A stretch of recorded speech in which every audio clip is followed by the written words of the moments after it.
పైనాపిల్‌ని ఈజీగా ఎలా కట్ చేసుకోవాలో చూసేసారు గదా! ఇంకా దీన్ని జ్యూస్ చేస్తాను చూడండి ఈజీగా. జ్యూస్ మాత్రం సూపరుంది. కానీ నా తిప్పలు మాత్రం మామూలుగా లేవు. జ్యూస్ చేసేటప్పుడు ఫిల్టర్ ఉంది గానీ, అది నేను పైన పెట్టేసాననమాట వాడట్లేదని. ఇప్పుడు దానివల్ల నా తిప్పలు చూడండి. కట్ చేసుకున్న పైనాపిల్ ముక్కల్ని జ్యూసర్‌లో వేసేసుకోండి. ఇంక నేను ఇందులో అయితే షుగర్ ఏం వాడలేదు. పటిక బెల్లం ఉంటది కదా!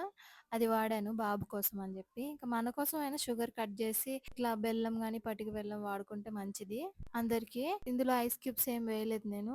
డైరెక్ట్‌గా జ్యూస్ చేస్తాననమాట నార్మల్‌గా. ఇప్పుడు అసలే సీజన్ చేంజ్ అవుతుంది గదా! అందుకే నార్మల్‌గా చేశాను బాబు కోసమని. తర్వాత ఇంకా గ్రైండ్ చేసుకున్నాను చాలా కాన్ఫిడెంట్‌గా. కానీ దాంట్లో వాటర్ ఎయలేదు. అది ఎక్కడ గ్రైండ్ అయ్యిద్ది. ఇంకా దాంట్లో కొంచెం ఒక కప్పే వాటరేసాను.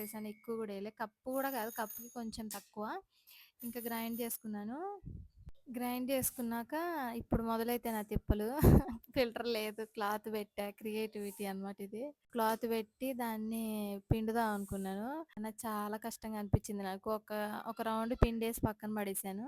పిండుతుంటే బయట పడుతున్నాయి. ఇంకా టీ ఫిల్టర్ తీసుకొనొచ్చి దాంట్లో స్పూన్ పెట్టి తిప్పుతూ ఫిల్టర్ చేశాను ఒక పావుగంట.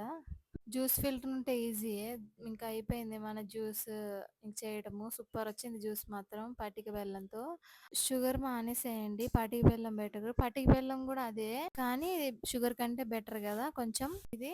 చక్కగా కూల్ డ్రింక్స్ మానేసి ఇట్లా జ్యూసులు జేసుకోండి. మంచిది హెల్త్‌కి. కూల్ డ్రింక్ వల్ల చాలా ప్రాబ్లమ్స్ ఒస్తున్నాయి చాలా మందికి, పిల్లలకి ఇంకా అందరికి. ఈ జ్యూస్ ఫిల్టర్ చేసేసరికి నా తల ప్రాణం తోక్కొచ్చింది గానీ, చాలా బావుంది లాస్ట్‌కి. ఇంక మా బాబు లేచాడు జ్యూస్‌లు అయిపోయేలోపు. ఇంక ఆయనకి ఇవ్వంగానే ఆయన హ్యాపీ అనమాట. సూపర్ ఆయనకి జ్యూస్ ఇష్టం బాగా. నేను బయట కూల్ డ్రింక్స్ ఏమి ఇవ్వను గదా! అందుకే. వీడియో నచ్చితే లైక్ చేయండి. బాయ్.